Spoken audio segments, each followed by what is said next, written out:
ನೋಡಿದ್ರಲ್ಲ, ಇದು ರೀಸೆಂಟ್ ಆಗಿ ವೈರಲ್ ಆಗಿರುವಂತಹ ಪೆಂಗ್ವಿನ್ ನ ಕತೆ.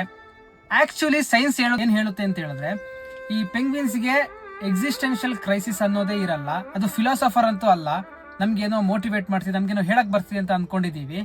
ಮತ್ತೆ ಇನ್ನೊಂದು, ಇದಕ್ಕೆ ಅನಾರೋಗ್ಯದ ಕಾರಣದಿಂದನೂ ಇರ್ಬೋದು. ಮಾನಸಿಕ ಅಸ್ವಸ್ಥಗೊಂಡು ಎಲ್ಲೋ ಒಂದ್ ಕಡೆ ಹೋಗೋದಾಗಿರ್ಬೋದು, ದಾರಿ ತಪ್ಪುವಂಥದ್ದು ಆಗಿರ್ಬೋದು, ಈ ಥರನೂ ಇದೆ.